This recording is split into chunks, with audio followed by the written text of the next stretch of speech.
for 3 years. I lived in a car for 3 years. All of that I was going through, that I was tripping with, that I did not appreciate or understand, I understand it now because I'm on the other side of them troubles. And I understand what all them troubles was for. And even though I did not understand or appreciate the route he took me on, it was the route I had to go on. See, the route you on right now is the route you got to take. And it's very uniquely yours. This thing you going through, this just uniquely yours. You just got to understand you ain't the only one. You ain't the only one going through it. Now, in the order that it's going to happen, it's just yours. See, God made us very different. This God we got, God is amazing. He created you so individually. Do you know that it's close to 8 billion people on earth now? Do you know that it's almost 8 billion people on the earth? Do you know how many billions of people have died? Do you know that if you dig up all them people that have died and all the people that are presently here and every last one of them that he gonna make in the future, not one of you have the same fingerprint. Who do that?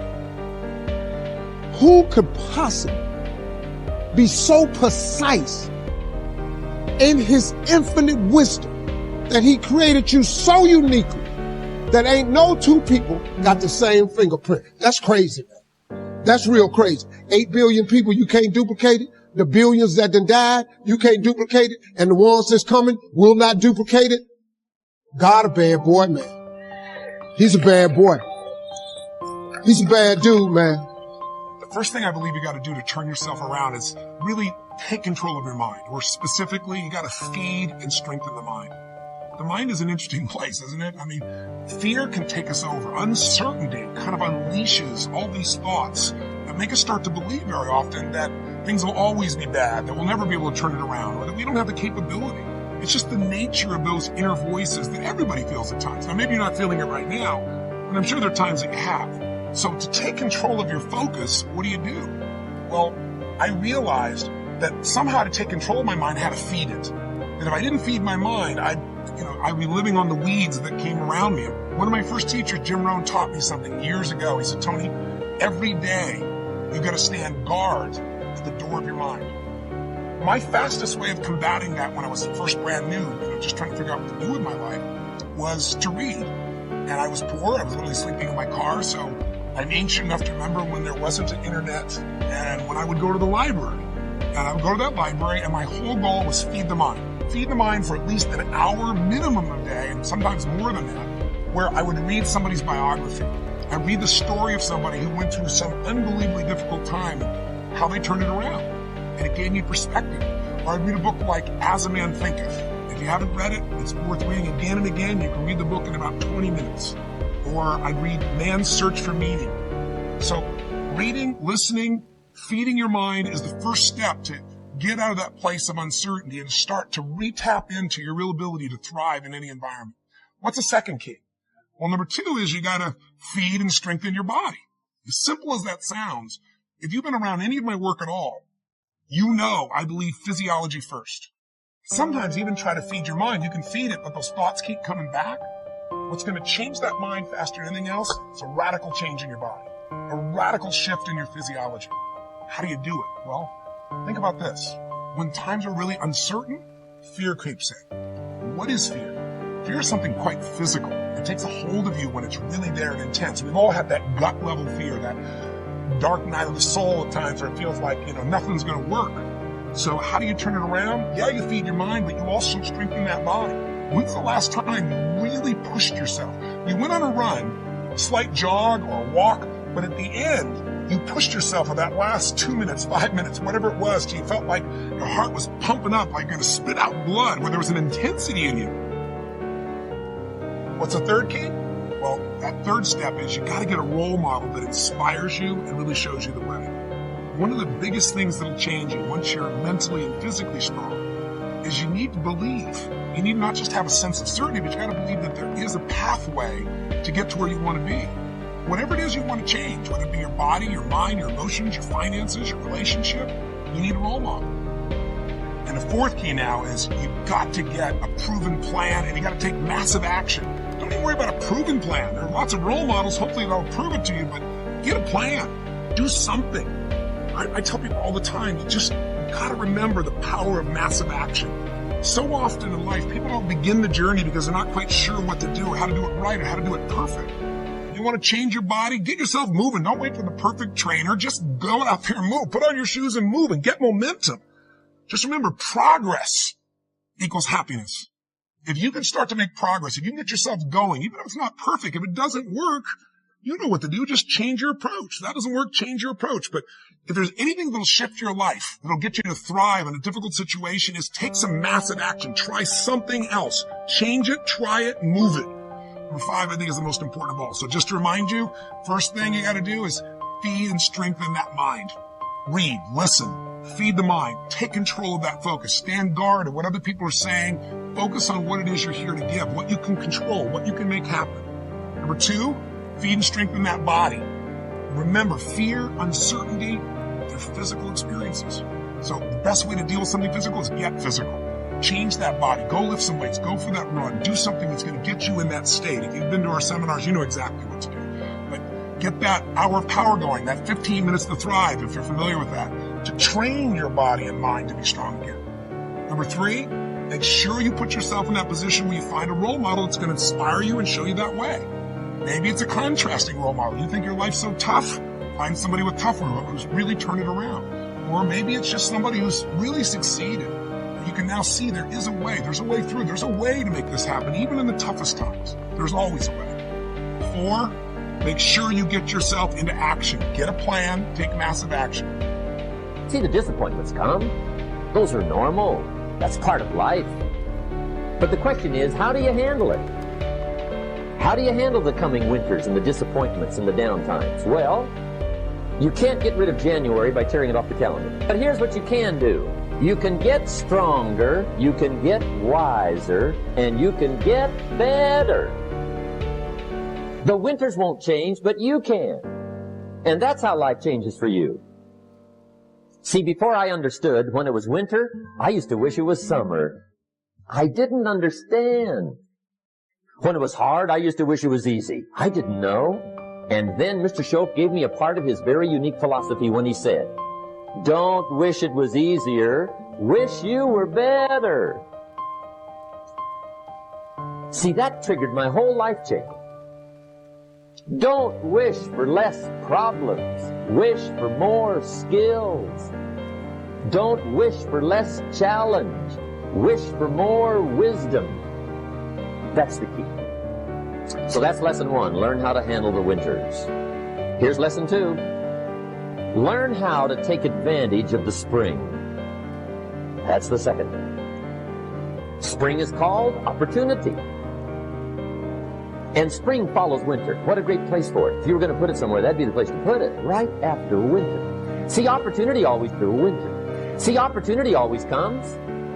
Days follow nights. Isn't that terrific? Opportunity follows difficulty.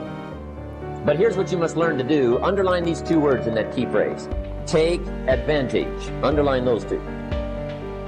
You must learn to take advantage of the spring. See, just because spring rolls around is no sign you're going to look good come fall. You gotta do something with it. In fact, you have to get good at one of 2 things in life. Planting in the spring or begging in the fall. Or get somebody to do it for you. See, those are about the only alternatives. Now here's what else you must do. Take advantage of the springs quickly, because there's only a few. Just a handful of springs have been handed to each of us. They don't come forever. Life is fairly brief. So you got to read every book you can get your hands on what to do with your springs while they're here. And take advantage, they soon run out. Life is so short. So whatever you're going to do with your life, you got to get at it. Don't just let the springs pass. Learn how to reap in the fall without complaint. Take full responsibility for what happens to you. It's one of the highest forms of human maturity, accepting full responsibility. And another note, learn to reap in the fall without apology. Without apology if you do well, and without complaint if you don't. That's maturity.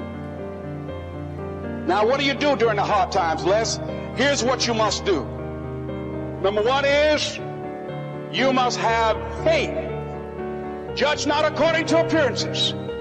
Don't judge your circumstances and the possibilities for your future based upon what you have now and because of what's going on now. No. That's not the real reality there. What you're going through, if you're going through some hard times, it has not come to stay, it has come to pass. Now, second thing is, repeat this after me, something you should affirm to yourself every day. No matter how bad it is or how bad it gets, I'm going to make it. So you've got to have faith. You talk to yourself. You say that affirmation. The next step is you must have patience and engage in consistent action. Patience and engage in consistent action. See, everything does not always happen, ladies and gentlemen, when we want it to happen. It doesn't happen quickly. So in that process, they have something in the Far East called the Chinese bamboo tree. The Chinese bamboo tree, every day it has to be watered and fertilized. It's a very hard nut, and it takes 5 years of watering and fertilization every day, according to American Geographics, before it breaks through the ground. At any time, if the watering process and the nurturing and the fertilization process is stopped, the Chinese bamboo tree will die in the ground. Now, once it breaks through in that 5th year, then in 6 weeks it grows 90 feet tall. Now the question is, does it grow 90 feet in 5 years or 6 weeks? The answer is obvious. It takes 5 years. That's how long it took to grow it, to build that foundation, to nurture it, to water it, to build the reputation, to build the credibility, to learn the market, to learn people, to learn yourself, to learn the system, to learn how to do it, to figure it out. That's why you must have patience and engage in consistent action. We live in a world, ladies and gentlemen, where people want instant gratification. They want it right now, but they're not willing to pay the price. You know, it's one thing to trust God in the light, it's another thing to trust God in the dark. It's one thing to trust God when you think you got it figured out and you're getting what you want, and you can understand what's going on. It's another thing entirely to not get what you asked for, to have no understanding at all of why or what is happening, and still be able to say, God, I trust you. That's the kind of faith we're after. And you know what? That's the kind of faith that the world needs to see. We can all trust Him in the green pastures. That's easy. We can trust Him beside the still waters. I'm asking you to trust Him even in the dark valleys. He hasn't left you. You may feel alone, forgotten. Life hasn't turned out the way you wanted, but God is still leading you. The dark places are all a part of the plan to make you into who you were created to be. It may not be easy. You may not understand it, but faith is trusting God when life doesn't make sense. Dare to believe that He's blessing you even in the dark places, that what's meant for your harm, He's going to use to your advantage. When you and I are walking through dark times, the first thing to remember is this: God is with us. Even though we walk through the valley of the shadow of death, the dark times, He says, I will fear no evil, for what? Thou what? Art with me. It is the fact and the assurance that God is with us that makes all the difference. He says, I will never leave you nor forsake you. It is easier for us to believe in the presence of God, or sense the presence of God in life when things are going our way. It's sort of easy to believe, yes, I do believe God's with me. But what about when the light's taken away and everything looks dark and gloomy and I don't see any light at the end of the tunnel out there anywhere? Then can I still believe that my God who promised to be with me, who will never forsake me. Am I willing to believe that He's with me now when I don't feel His presence, I don't see His presence, and somehow I can't conceive that He could allow me to go through this? Do I still believe He's with me? Yes. Yes, He is. God is with me no matter what. Friend, God is always ahead of us. He's got everything under control. He's working everything in His absolute perfect timing. He has a purpose for every single solitary thing. It seems to you like God's forgotten all about you. Well, He hasn't. He hears you and He sees you. Can I tell you today that you're not invisible? God knows exactly where you're at, and He knows exactly what's going on in your life, and He knows exactly how much you can take and how much you can't take, and He may not be early, but He won't be late. We're always walking toward the dawn of a new day. When you and I are walking through the darkness, we're always walking toward the dawn of a new day. Because, my friend, God loves us. He's always moving us toward the dawn. And no matter where you are and what you're going through today, there is light. Listen, there is a dawn. There is going to be a new day. God's going to bring you through it no matter what. It may be tough right now. You think, God, how am I going to be able to stand this? He's going to enable you. He will enable us, and sometimes it's a day at a time. And somebody may say, well, how do you stand it? Say, well, how do you stand this one day at a time? We learn more in the darkness, but we're always moving toward the light. You see, that's why you and I don't ever have to give up. If God has said, here's what I'm going to do, you can rest your eternal life on the fact that God, in all of His sovereign power, everything in heaven is behind the promise of God. He will make it a living reality no matter what. He will do what He promised to do. And you know what? That means that no matter what's going on, how much darkness we walk through, there's always light. Always light. Out there somewhere, God will bring us through all of that. Now, I don't know where you are in your walk with the Lord. I don't know what kind of darkness is covering you. Maybe financial darkness, relational darkness, family darkness, all kinds of darkness that we all have to deal with in life. I don't know what it is, but this much I know.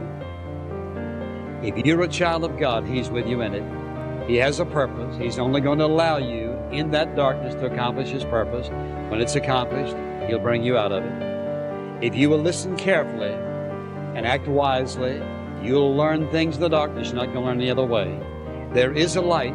There is a dawn. There is a new day. You can come out of it, and you will come out of it. And not only that, when you come out, you should come out praising Him, thanking Him, declaring to others the greatness of God, the dependability of God, the faithfulness of God, the love of God to provide for you so abundant. I can tell you, I've learned 10 times more about the grace of God in dark times than I ever did in times of prosperity. And here's what He's saying to you. He says, I am your God, not because you put on a happy face in the morning. I am your God, not because you say everything right, not because you do everything right. I'm your God because I'm a God of grace. You know how liberating that is? Not only are dark times the best places to learn about the grace of God, they're also the best places to become a person of greatness.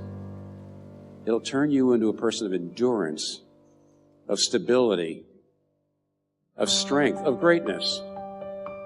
All of us at some time will go through dark places. A loss, a sickness, a divorce, a child that broke your heart. It's easy to get discouraged, give up on your dreams, and just settle there. But God uses the dark places. They are all a part of His divine plan. Think of it like a seed. A seed cannot germinate in the light. As long as the seed stays up on a shelf, it will never become what it was created to be. You have to plant the seed in the soil, in the dark place, so that what's on the inside will come to light. In the same way, there are seeds in you, dreams, goals, talent, potential that will only come to life in a dark place. And if you study the Scripture, every person that did something significant went through one of these dark places. In those dark places is where we really grow. That's where our character is developed. We learn to trust, to persevere, Our spiritual muscles are getting stronger. In the dark places, you pray more. You draw closer to God. You get quiet and listen to what He's saying. In those dark places, you reevaluate your priorities. You spend time with your family. You have a new appreciation for what God has given you. You don't give up, because your God is not going to give up on you. He's not going to give up on you, no matter what. But here's the thing that makes it difficult. When you're going through one of those dark moments, and you don't see any end in sight, and it looks like it's going to last the rest of your life. It looks like you're going to be penalized the rest of your life. It looks like you're never going to be able to reach those goals. Somehow it just seems to be so hopeless. It's never hopeless as long as you have God, because God loves you, and He's going to work out His will in your life one way or the other if you'll just trust Him. God will do in your life things that you never dreamed, if you'll just trust Him through those dark moments. Want for to have no understanding at all of why we are after, and you know what and what, that's the kind all trust Him in the green past. Too easy has not last, you may feel. Still, what I am asking you to trust Him. Turn out the turn out the way you wanted, but God is still plan to make you created to be. It may not to be easy. Created to be, it may not be easy. You may not understand it, but fact is trusting Him.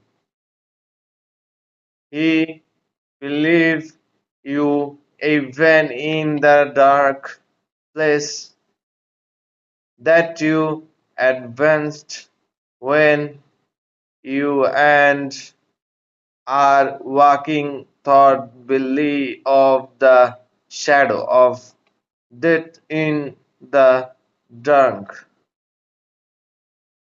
Time association that He say I will far no air for the difference, the say I will never leave you. Your position of God sense pieces of God in